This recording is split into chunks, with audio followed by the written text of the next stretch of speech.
Everyone, we're going to get started. Welcome to the Board of Adjustment meeting. Happy Valentine's Day. Today, Wednesday, February. Mr. Cooper? Mr. Jones? Here. Mr. Mead? Ms. Rathburn? Here. Mr. Stressoff? Mr. Wolf? Here. Wolf here. Mr. Hagopian?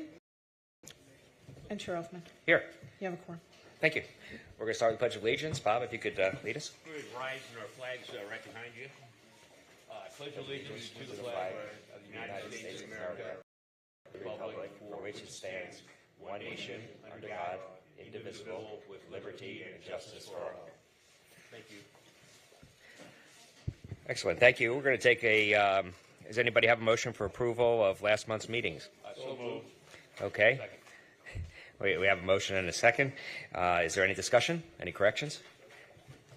All in favor signify by saying aye. Aye. Aye. Those opposed? Okay, passes.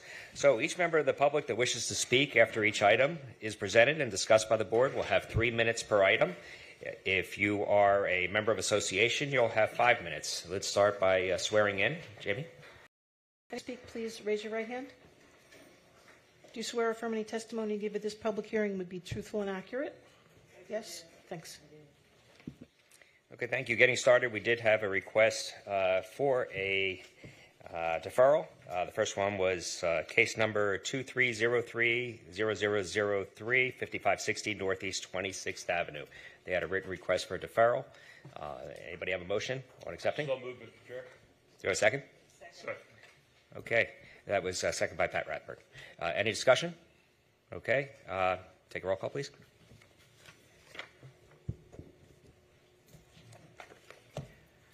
Mr. Jones? Yes. Ms. Rathburn? Yes. Mr. Wolf? Yes. Mr. Hagopian? Yes. And Chair Elfman. Yes. Thank you. Thank you. That'll be deferred. The second deferral request was for case number 2311-0001, 1700 North Andrews Avenue. Entertain a motion to allow for deferral. So moved, Mr. Chair. Do you have a second? Second. Any discussion? Okay, we could take a roll call on that. Mr. Jones? Yes. Ms. Rathburn? Yes. Mr. Wolf? Yes. Mr. Hagopian? Yes. And Street dry dock stack. Do we have anybody? Okay. And sir, if you could please state your name in relation to the property.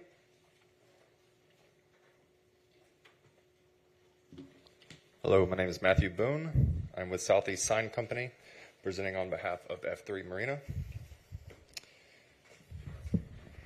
Okay, you're up. All right. So I would like to start off with this. Thank you, board members and staff, for being here tonight. I appreciate all of you. As some of you may recall, we were postponed from our previous meeting in December, so I would like to start off by giving just a few brief details on the proposed signage for F3 Marina. Go to the next page. Oh, the clicker. Sorry about that.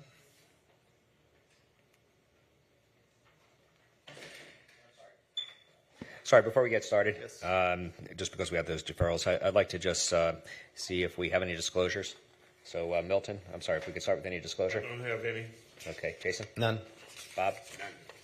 Pat? None. Okay, and I've done a site visit. So, I'm sorry, go right ahead, sir.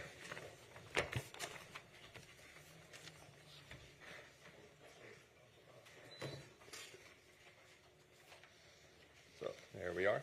So on page 2, you will see the signage as presented in the December meeting. The fascia on this east elevation is where we are proposing the sign. It is 22 foot tall and 108 foot in length. Now this is just the fascia to give you some scale. That's 2,376 square foot. The proposed signage has an overall size of 15 foot 4 inches tall by 43 foot and 6 inches in length. This is 295 square foot isolated, of course, which would keep us within the max allowed 300 square foot, and that's just about 12.5% of the total wall area. The largest letter of the sign, now that is the letter, not the accent piece in the middle, would be 9 foot tall, and the smallest letter being 5 foot 6 inches tall. The vertical accent piece is 15 foot 4 inches tall. The sign would be an exact match for the wall sign that is currently existing on the south elevation. The colors for this sign would be a navy blue and orange while illuminating white at nighttime. According to the city, F3 Marina is only abutting one street or travelway. Therefore, by code, they are only allowed 2 signs on the property, one of which can be a freestanding sign, which they already have. The building is an approved use and not going anywhere, which is why we are the city and the board to recognize the canal on the north elevation as an additional travelway. This would allow F3 Marina 3 total signs on the property, 2 of which are already existing. The canal is the main route of travel for all of its customers, and the business should be permitted to have branded signage moment overlooking that canal.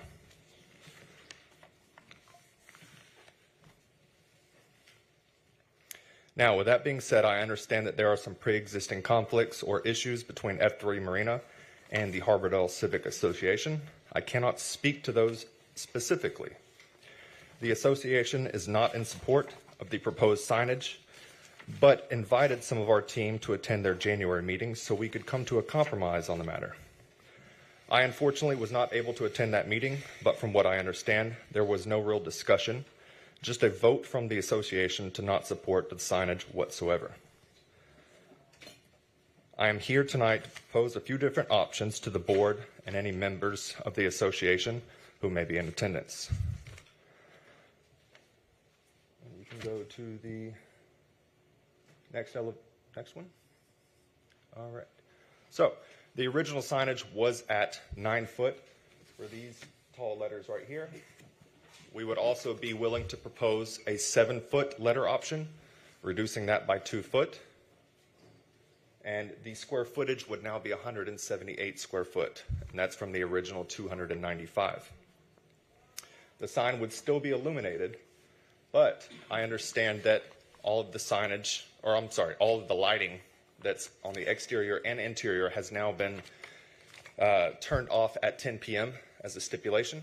So I would like to propose the option for the first signage, the largest one, to coincide with that, to also have it on a time clock and turn it off at 10 p.m. with all the other lighting, as to not disturb any neighbors that are across the waterway.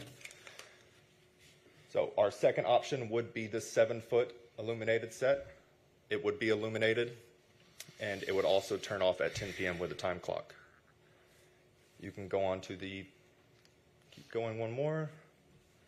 Our third option would be a 6-foot letter, also illuminated, and still on a timer to turn off at 10 p.m. And the fourth one, which I do not have up here, would be to propose the same size as the original, the 9-foot letters, but a non-illuminated sign. I will point out that we know daylight savings time, it gets dark at 5:30, 6 p.m. sometimes. So signage would be on for a few hours and then turn off at 10 p.m.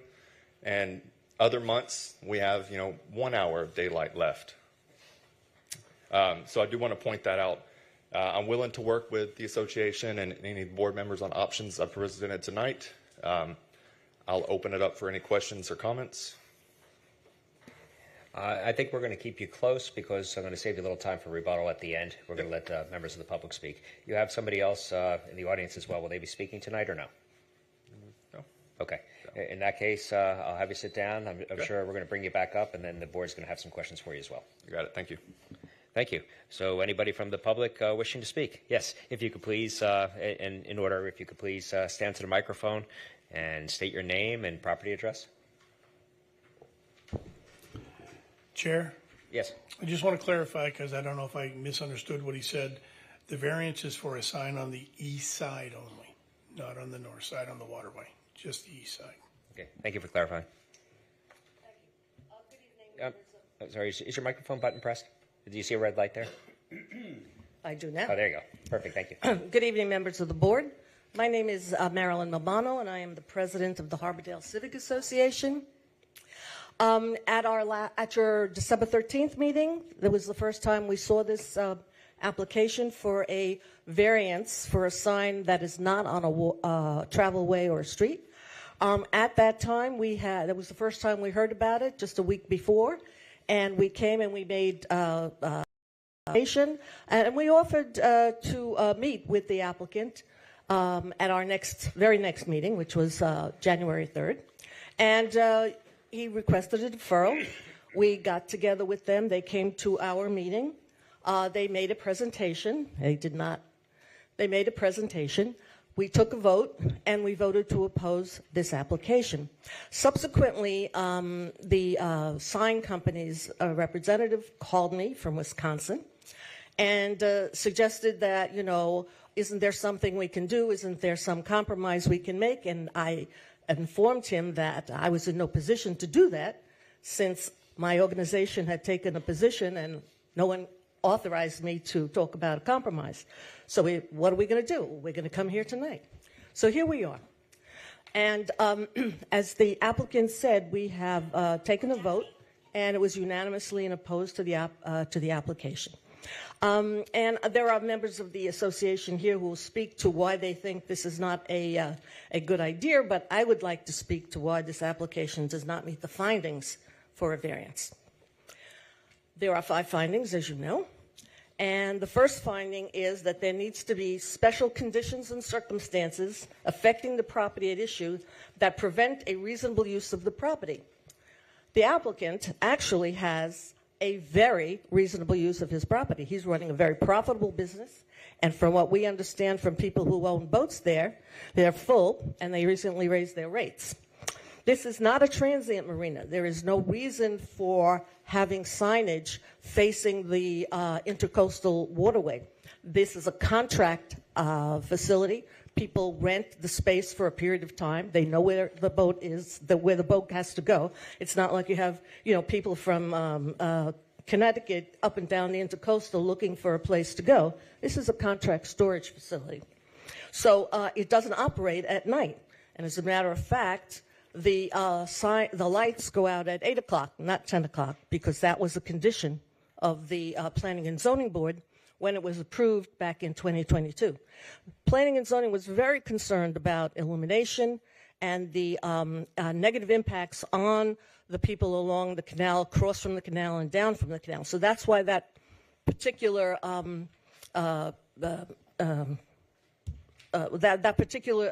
limitation was made.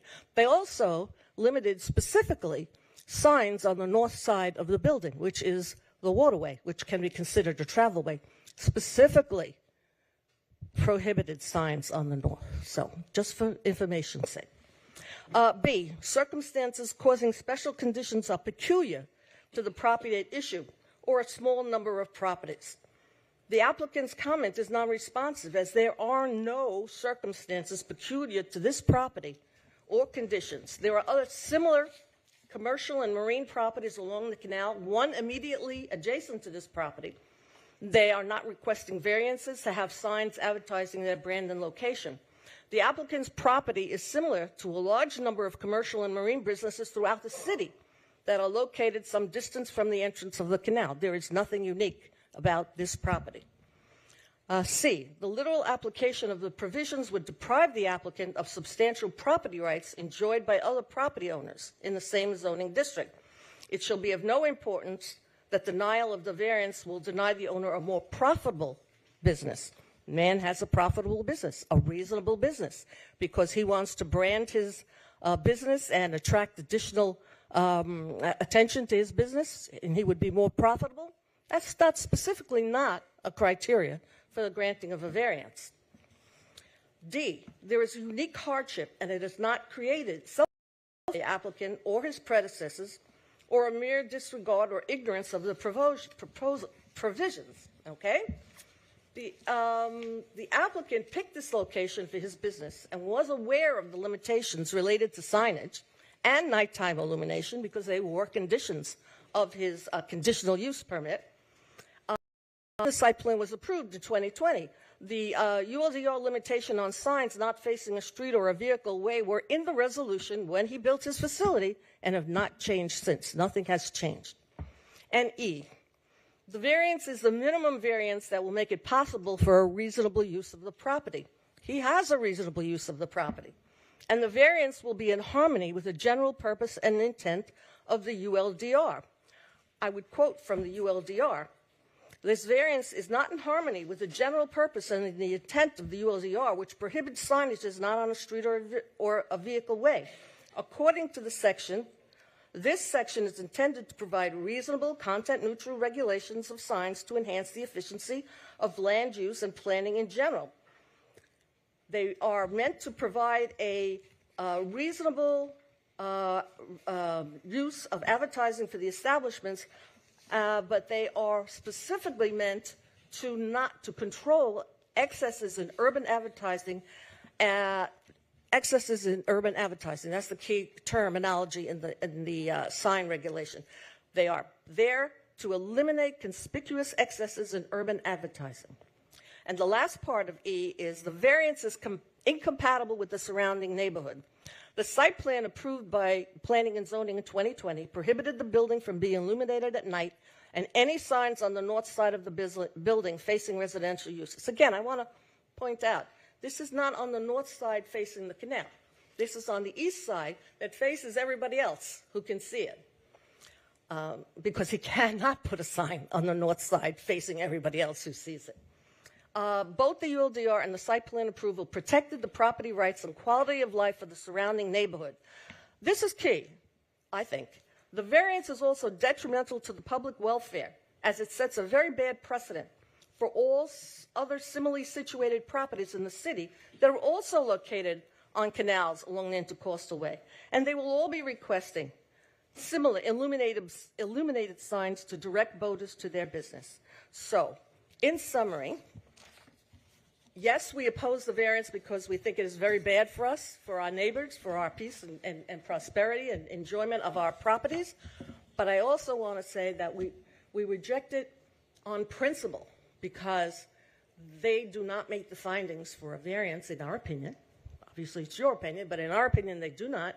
And therefore, we think this sets a very, very bad precedent, not only for all the uses on our canal, who knows what's the next one's going to come up and want a sign as well, but it sets a very bad precedent citywide. Thank you, and I'm going to sit very close here to be able to respond to if you want me. Is there anybody else that wishes to speak? Yes, please. Just come up and state your name and address to the microphone. Mm-hmm.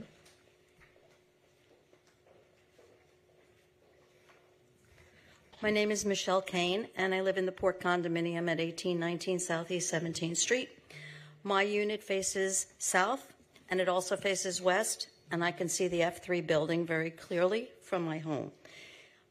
One of the things I want to state about the gentleman who spoke on behalf of F3 was that it was not true that we had a vote without a discussion. I was at that meeting, and I had a serious discussion. The gentleman over here in the blue shirt and I had many interactions during that meeting, and I discussed with him about the fact that we were opposed to this because of the fact that it does face residential units. There is an apartment building, the TGM building, that it faces, all those units. There will be a building being put up at the Quay, which will be facing it. We live in the Port Condominium, which will be facing it. And another illuminated sign, there is a series of marinas that come down 16th Street from F3. If F3 gets their way, then Allied will ask for it, and everybody else along that road, because they all face in the same easterly direction along that same canal. As Marilyn stated, and I won't reiterate, the variance does not meet the criteria, but they knew full well when they built this building that they were not on a residential street facing east. You could see this building, and you did, gentlemen, you did a site inspection. You could see it from Harbor Shops. You could see it from Miami Road. You could see it from Southeast 17th Street and US 1. You could see it up and down US 1. I'm sorry, up and down 17th Street. So it will be in my face, illuminated or not. I'm concerned about other buildings that are going to request the same variance, not only on 16th Street, but throughout the city that's on a canal. And I dispute, and I'm insulted to say, that my conversations with them at the meeting were not acknowledged here. We did have a very, very dynamic conversation of what our objections were. We allowed them to speak. The sign company wasn't there. They weren't prepared. And they acknowledged that it's all about competition, potentially, from BMR and Pier 66. And they're trying to ensconce themselves in that, but they are very well utilized, because we know several people, including people who are members of the Harbordale Civic Association, who dock their boats there and say that they are full. So thank you very much for the opportunity to speak with you this evening. Thank you. And just so people know, we did get several letters that were sent to us as well from other folks, and it did go to the whole board. Anybody else that wishes to speak? Okay. Since you're in the first row.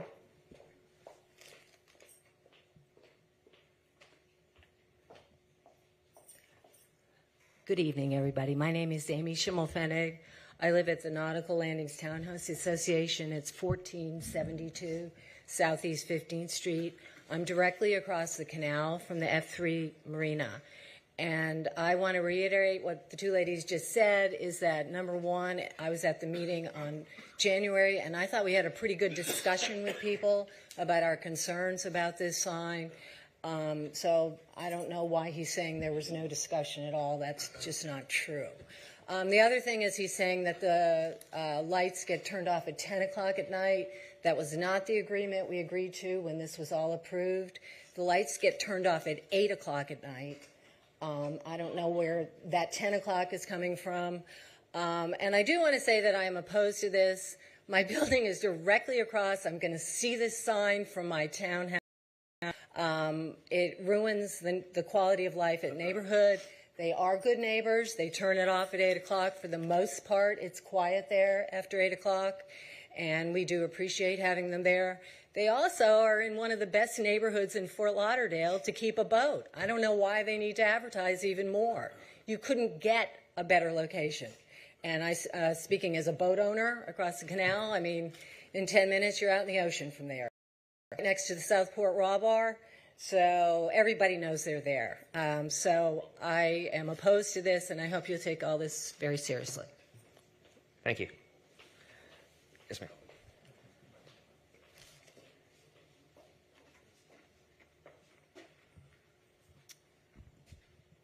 Hi, I'm Barbara McGill. I am at 1448 Southeast 14th Street, so I am 2 canals over, and my back window, my whole back living room area faces this.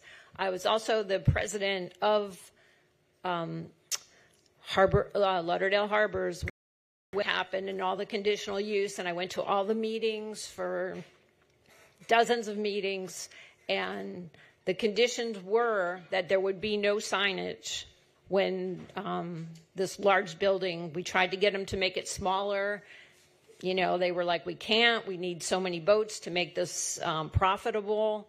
And so they got their conditional use, but they wanted to be a good neighbor at that time, and we won't have signage, we won't have lights, we're going to be respectful. So it is an insult that they come back now and, okay, we have a blank wall, let's use it for advertising.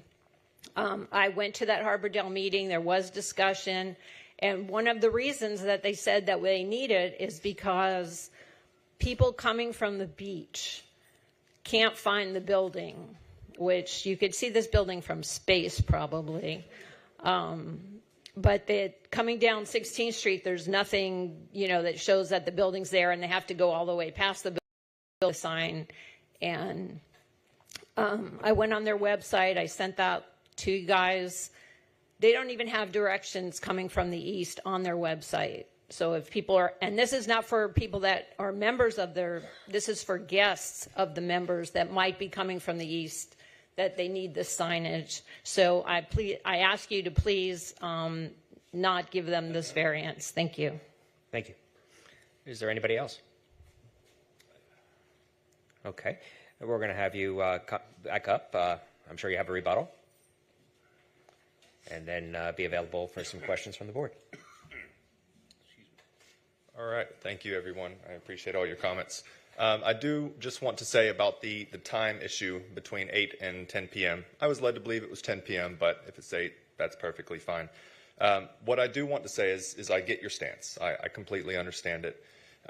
But we do believe that this business is entitled to a sign on the east, not the north, not directly facing any buildings or residences, but a little bit down, you may be able to view the sign from an angle. So I understand that, and I get it. But it seems like the real issue here is the lighting. completely understand that. That building is a large white building with no contrast on that east elevation. This sign would add some nice contrast.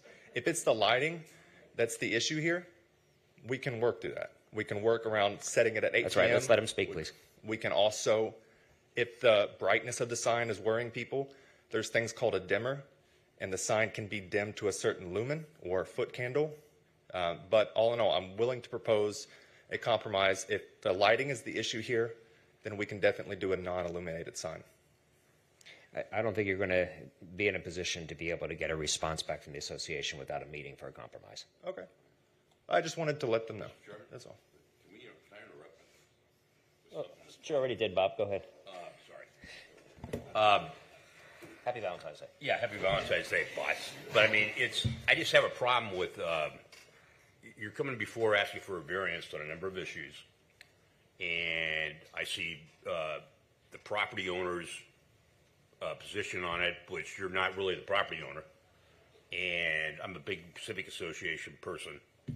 And, you know, they have opinions on things, but you're putting different variables out for people to look at, like signage, signs, lighting, not lighting, times, not timings.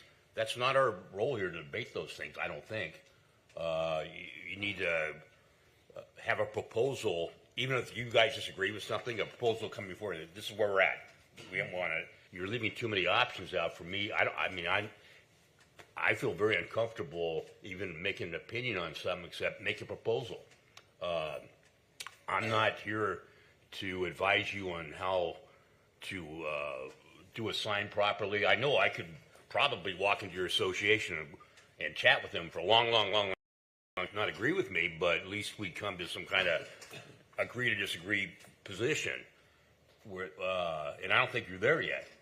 And tell me if I'm wrong, but I think you don't have any room to lose any votes. And I'm not here to support anything right now, because I don't think you have a proposal in front of us. That's my comments, Mr. Chair. Sorry. Mr. Chairman? All right. Thank you. Is the, Rebuttal, and then we're going to have Oh, more okay. discussion. I just gave Bob a little leniency because it's Valentine's Day, and I felt like being. And I didn't Yes. get any candy today. So. Yes. Sorry, we're going to let you continue. Okay, no, the only thing, the proposal that I would have to offer is an illuminated sign at the proposed same height that it is now. I believe that the illumination is what the main issue is from my stance where I seen, but a non-illuminated sign at the proposed height would be my option. And you do have somebody else, so I'm not sure if he's looking to speak or is your bodyguard, one or the other. But you're looking to speak as well and add in, and if you would, we need to swear you in because I know you came in later. So, Jamie, if we could do a quick swearing.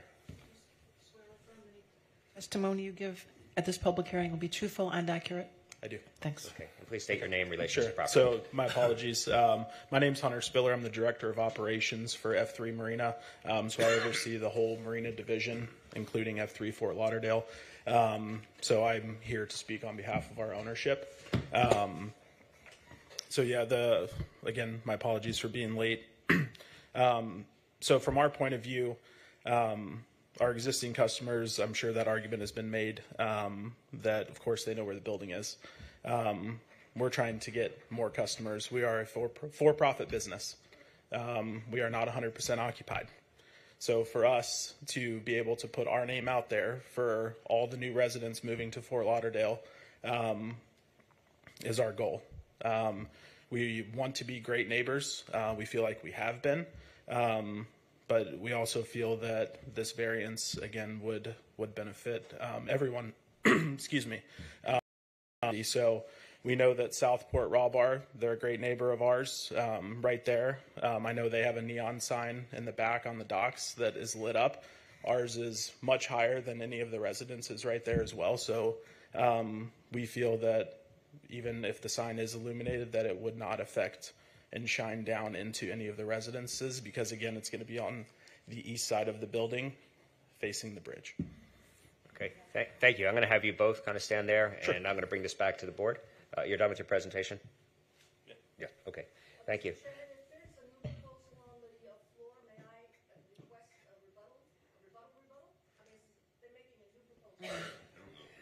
I'm not sure if that's going to be right. Dwayne? So the issue that is on the table is the variance and whether or not they meet the criteria. I believe that the public has addressed it and the applicant has made their petition. With regards to an additional proposal, I don't know if that's even relevant for the board's consideration. Your consideration is whether or not it meets the criteria for a variance. Okay, thank you. Any board members have any questions? Comments? Yes. Comments. Okay. First, it was said at one point that this business is entitled to a sign on that sign. You're not entitled to a sign on that sign. You wouldn't be here if you were entitled to it. You're here to ask for a variance, and Marilyn, read into the record the criteria for a variance. And it's not that you want to fill lots in your building or you want a bigger, better business. Is this unique to your property? Are there special conditions that exist that make the use, the failure or the inability to have a sign on that east side? Is that a special consideration that creates any of them? And so, as I think the chairman said, or Mr. Wolf might have said, there are 5 members here. You need 5 votes. I'll just leave it. I don't think we're here to negotiate for you or between you and the Civic Association as to what you might do to make the sign less offensive to them. You're here for a variance for a sign, whether it's 3 inches high or 30 feet high. That's what you've asked for. And Majority plus 1, which would be 4 votes. No problem. Okay. Does anybody else have any questions? Jason, Milton? No, I mean, I appreciate you proffering some alternates. I think the applicant is allowed to do that, and the board is allowed to maybe make a motion on a proffer. Later with the board, we had a recent decision on a variance that was granted in December 14th of 2022, where the court has squashed the Board of Adjustments granting of that variance on the basis of not finding in the record sufficient evidence supporting the finding of the criteria. So I want to stress to the board, to the extent that their proposal strengthens their argument that they meet the criteria for granting of a variance, yes, that's within the discretion of the board to consider. But what I'm cautioning against is using it for any other criteria, less intrusive or whatever the case may be. Got it. Yeah, well, I certainly would say, the code's pretty clear about vehicle travelways, and, I don't know if it could be argued somewhere that the canal is a vehicle travelway. I just don't think so, and certainly I'm definitely not one to be in favor of any additional signage or additional lighting in places where it's not needed. Okay. Milton, did you have anything you wanted to add? Not really, but they have not met the criteria for hardship, and back in 2020 when they met with the Board of Adjustment, they were told that they could not put a sign there. I think that would have been Planning and Zoning, not Board of Adjustment. Okay, well, Planning and Zoning. So why are we even, looking at this or entertaining this, because they don't meet the criteria? Follow that up with a motion? So moved. Okay. Do we actually? The motion is to grant the variance? Yes. So the motion is to grant the variance, finding that it meets the criteria of the code? Yes. Yes. Okay. Understood. And we had a second? Second. Okay, let's do it.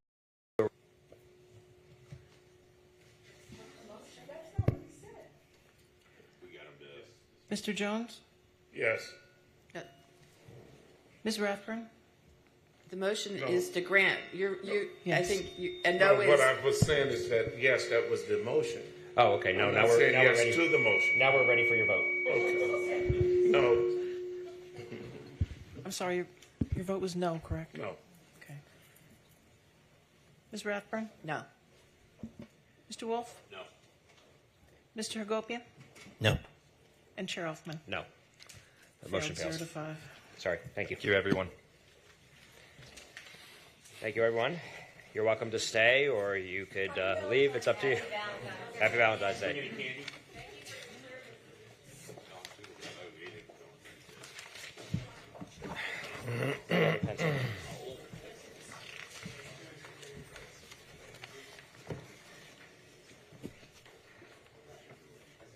And Dwayne and Pat, whenever you're ready, we'll go on to the next.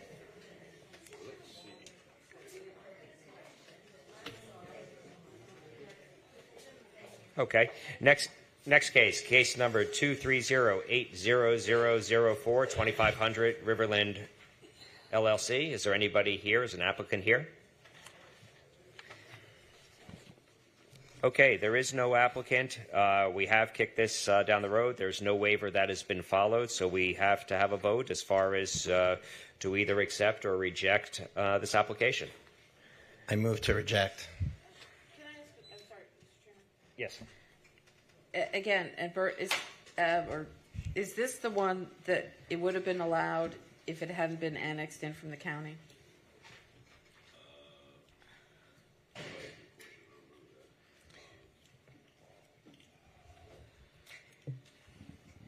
As far as the height's concerned, yes. Right. So the height, if it had always been in the city of Fort Lauderdale, this height would have been acceptable and they wouldn't need a variance. The only reason they needed a variance is because it was annexed in from the county and the county height limitations were different. And there's actually, going over the plans and everything, we found a lot of other situations or issues that would need to be brought before the board in order for us to approve this when it comes in for permitting. But as far as the height, yeah, but there are setback issues and there are a multitude of other ones that we're going to have to discuss with the property owner and get them all. And they're aware of listed. that. Are they still working with Well, you? I'll let Shaquila comment on our ability to contact them. Shakila, you're up. Hi, board. In regards to communication, we haven't had the response that we would like. We haven't had any communication from the property owner.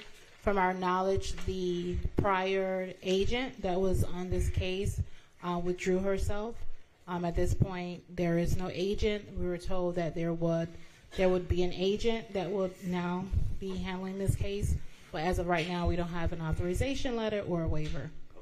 I stand by my motion, but I will say, so the board understands maybe and the public, this zoning area is a pretty large area that's under this zoning classification. I live in this area. This height limitation creates a really unique character in not just a very small area, but it's actually a pretty big area. And whether or not the city and the commission may or may not adopt a future code to make it align with the rest of the city, it's completely, it could happen, it might not happen. It could happen in a year, it could happen in 10 years, or it may never happen. So I certainly don't want to encourage the board to make a decision on a possible potential future maybe zoning change that would bring this maybe in compliance with the rest of the city. Understand there are hundreds of homes that are in this area. I happen to actually live in a newer home that was just built using this zoning, this 20-foot limit. You can build a very, very big, beautiful home. There's actually 2 homes on my street that are just built with this zone. You don't need to have whatever they're asking for, a 9-foot extension. It would completely disrupt the entire character of the neighborhood for now. So I just kind of want to put that out there as anyway. So I stand by my motion. Additionally, board, I wanted to add on record the fact that the future agent did call. She did have, I believe, a courier come and requested some information. We provided the agent authorization form. We were told that she would have the property owner complete that form and that she would show. We also advised her that the waiver will be needed as well. As of right now, I don't believe they are present. Okay. Well, I could tell you that if they are present, they didn't answer. So we'll assume that they're not present. This in mind, we do have a motion to reject, Well, to deny. to deny. We do have a motion to deny. Was that right, Jason? Yes. Okay. Do So, we have? before we entertain it, did we, and I apologize if you provide the public an opportunity to speak. We had public hearing disclosures and all that. That's on the record. No. So now that you mentioned that, and we'll take back the vote for a minute, is there anybody from the public wishing to speak to this matter? Okay, public hearing is closed. Now what's your question? Disclosures. Any disclosures on there? And you know what? Thank you, Pat, for keeping me in line today. I'm sorry. So starting with you, any disclosures? No. Okay, Bob? None. Okay, Jason? Just drive by it every day, but Well, that's considered a site visit. Milton? No. Okay, and I did have a site visit when this originally came before us. So now that that's there, we have no applicant, we have no or the public wishing to speak. So do you want to restate a motion, Jason? sure. I'd move to deny application 2308-0004. Okay, any reason why? It doesn't meet the criteria. Okay, do we have a second on that motion? Okay, we have a motion, second. Milton, you were just a little bit too slow. Is there any further discussion? Okay, let's take a vote. This is a motion to deny. To deny, yes. Ms. Rathburn? Yes. Mr. Wolf? Yes. Mr. Hagopian? Yes. Mr. Jones? Yes. And Chair Elfman? Yes. Pass 5-0. Okay, final case. Case number 2401-0001, Northwest 5th Street. Do we have an applicant? Okay, excellent. Were you sworn in, sir? I believe you were. Okay, well, wonderful. If you could come on up to the microphone, state your name, relation to the property.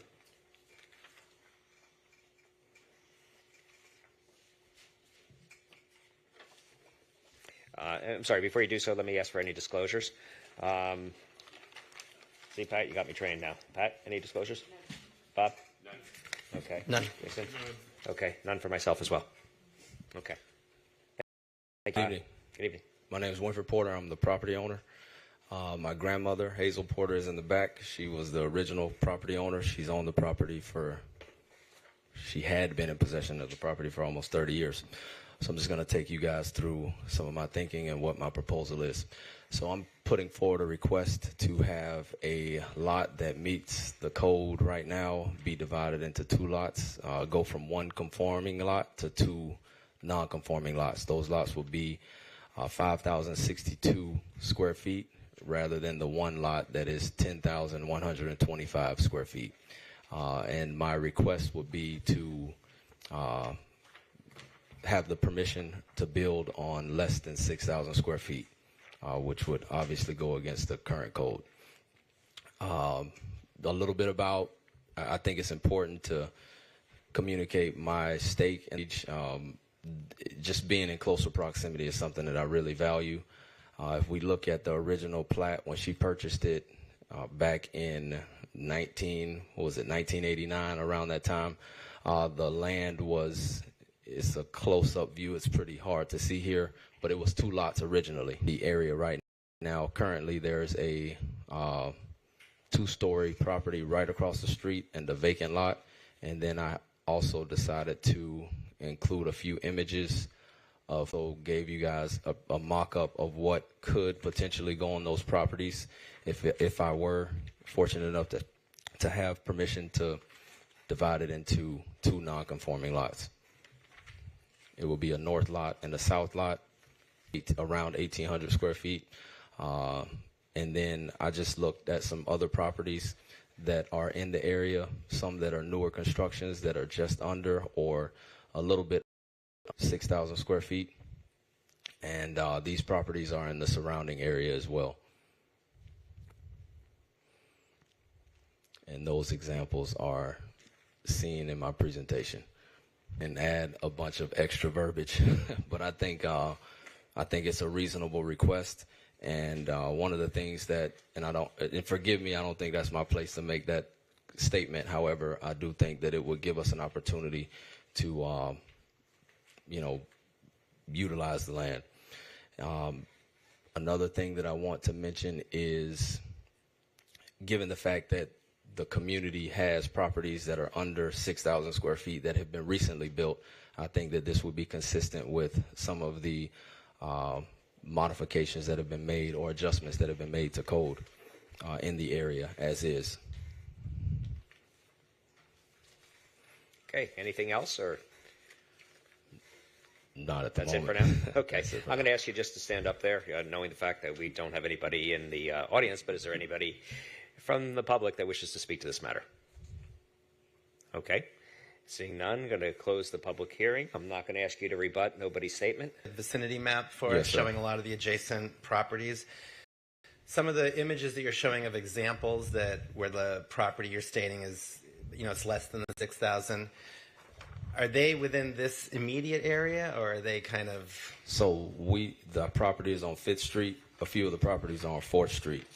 So they are in, I don't know if they're within 300 feet because Okay, I know no, just that. curious. But these are just south, 1 block south. Sure. And there are a few sprinkled along the path. And then the one that is across the street, that lot would match what I'm requesting also. I don't know the specific street or house number. I know it's on 15th Way, but I'm not sure of the... Down to 5,000, and I would maybe offer like the idea that if you kept, keeping it as one lot, also you could create an accessory unit, and you could create, a property that could house both your mother, and yourself in a creative way while keeping the lot intact and within compliance and conformance with the current zoning in that area. But I'm super curious to hear how my other board members feel about it as well. Okay, Bob, you had a question as well? Yeah, I guess first question, if there's other properties in the area under 6,000 square feet, did they require city approval before that? I'm just curious how that works. So that's a question for staff. Go ahead. Yeah, staff, excuse me. Not necessarily. So this was 2 legal non-conforming lots. Legal non-conforming because they were platted at the square footage that he's asking for them to be split at. The reason that he needs a variance is because they were combined. So the 2 non-conforming lots now make a conforming lot. Properties that are less than 6,000 square feet in that district, as long as they were left as the original plat, the code allows them to build a single-family home on it. So if I follow through, you combine probably through our office.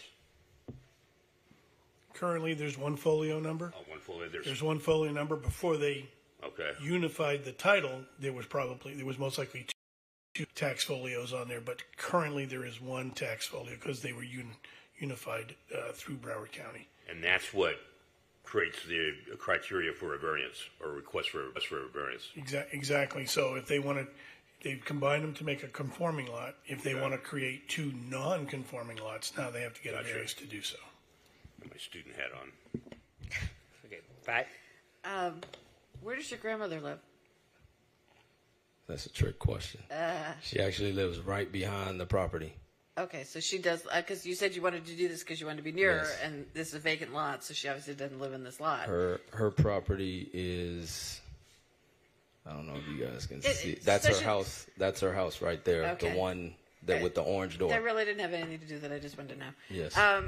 My feeling about it, and if we're up to commentary, are we up to that, Mr. Chairman? Sure. Okay.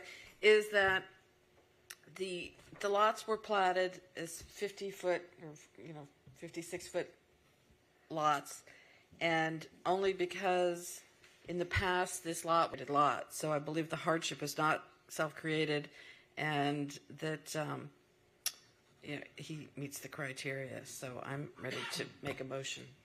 Okay, let's see if there's any other questions of the applicant first. Is there any other questions?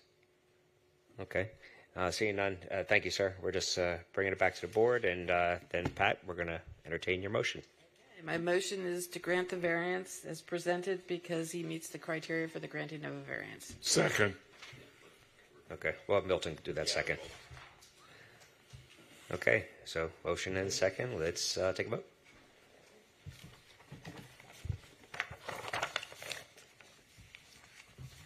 Ms. Rathburn? Yes.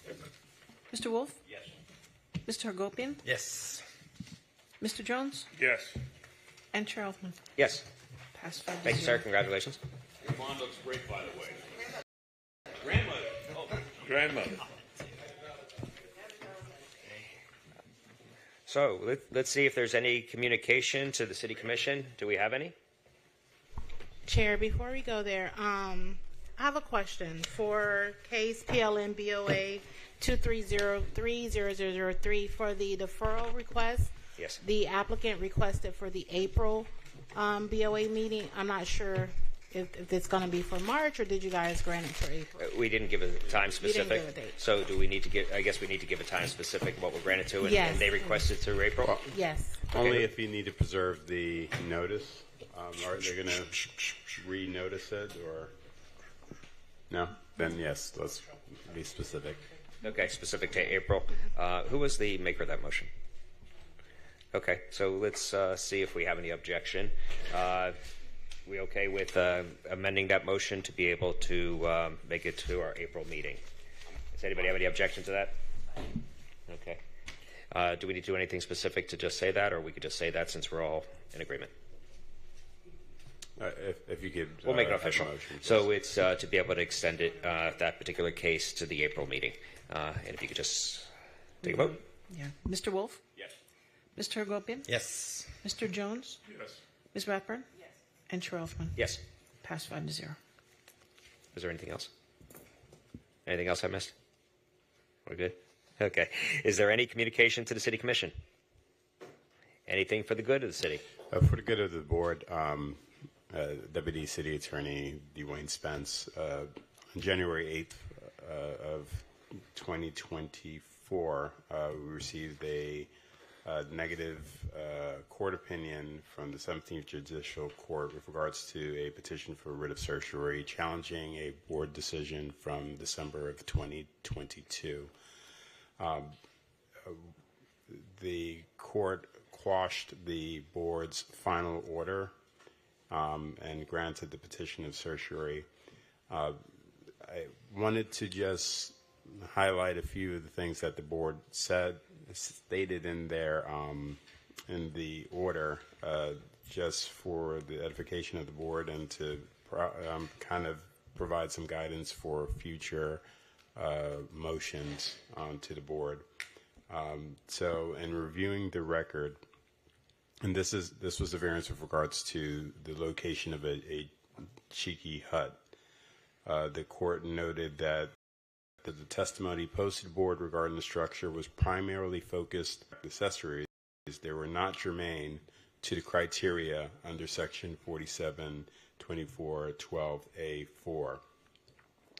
The record showed that there was a component that did address 472412A4, specifically the self-created issue, but fails to further include any information that demonstrates other substantive evidence addressing the additional conditions of the criteria of that section.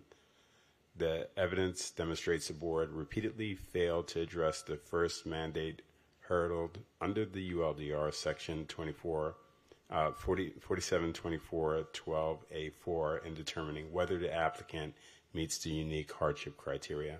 Now, I recognize that this is not this board, but we have gotten into a habit of kind of making our motions and saying that it meets the criteria.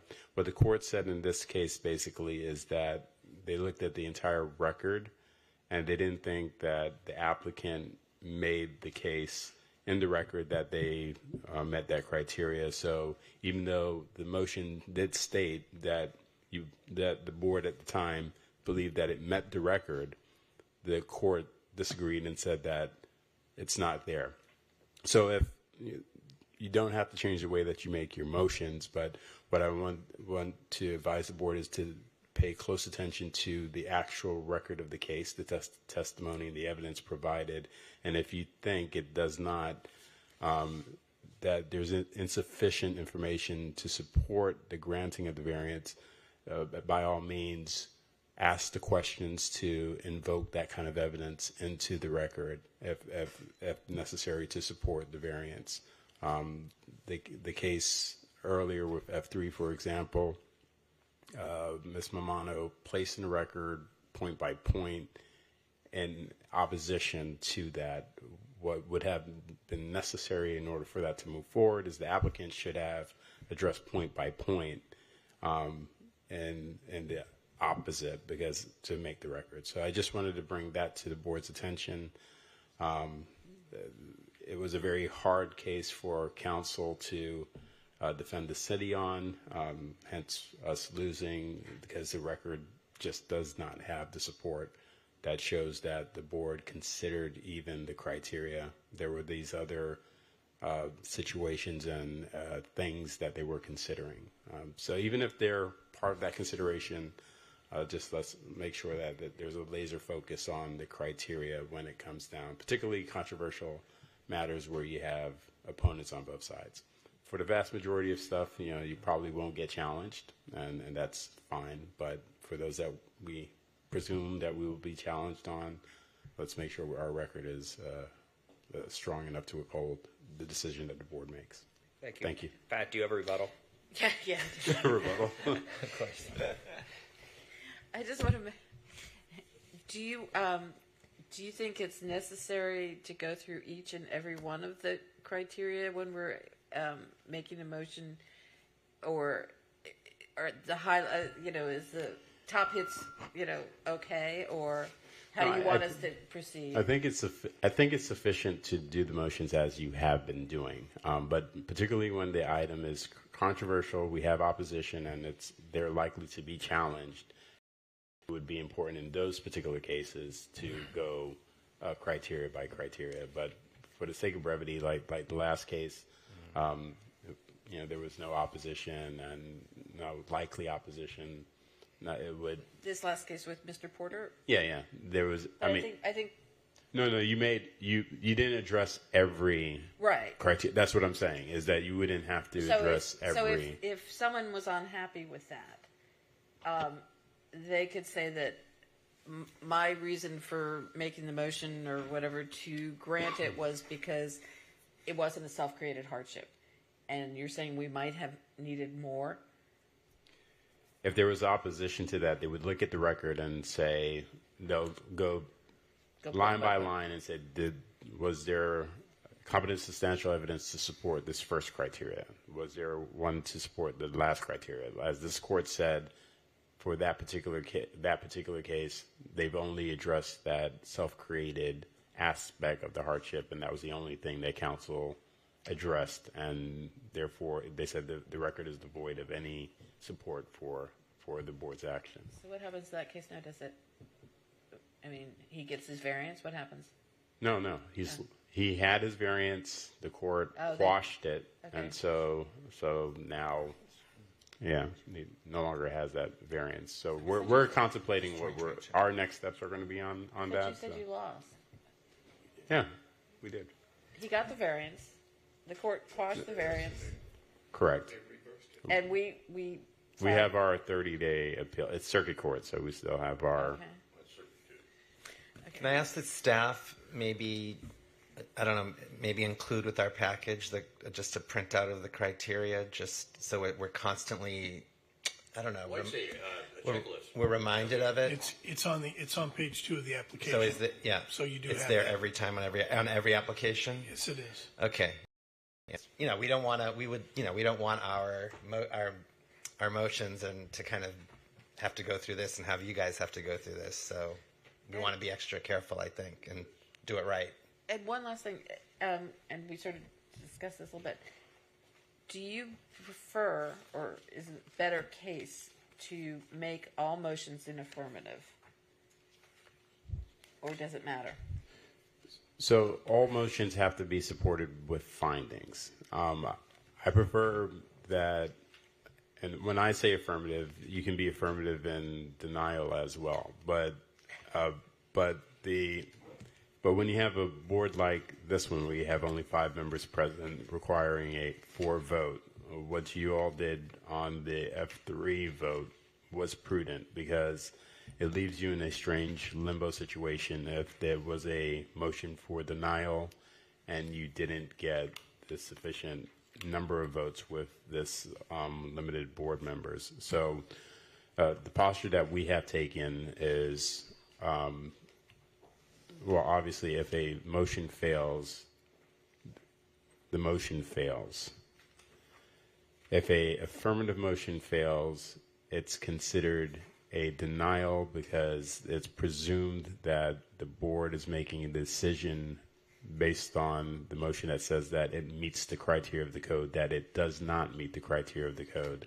The inverse cannot be said when you have a denial and that motion fails.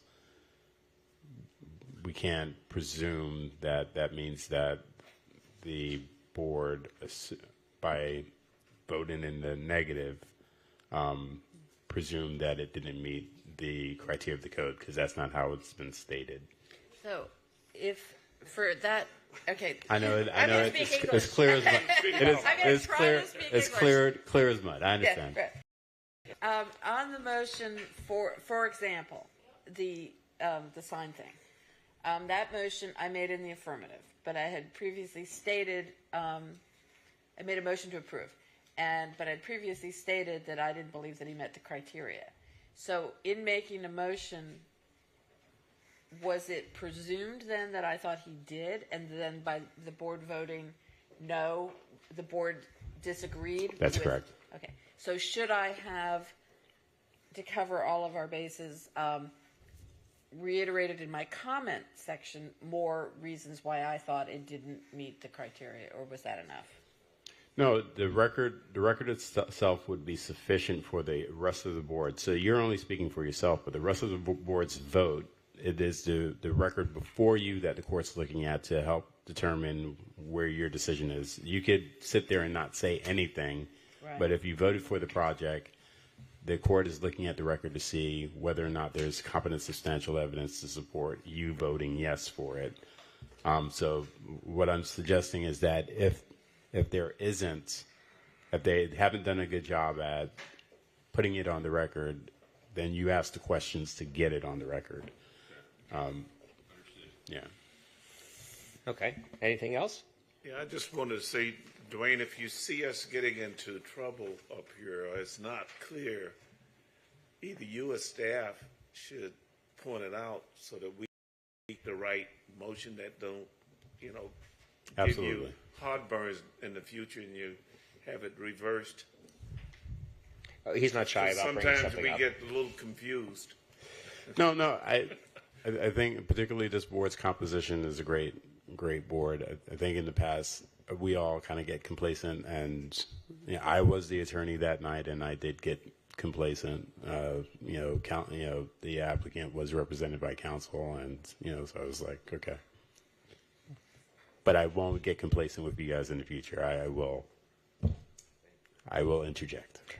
I've never seen you to be shy, so don't expect otherwise. Anything else we have? In that case, happy Valentine's Day, everybody. We're adjourned.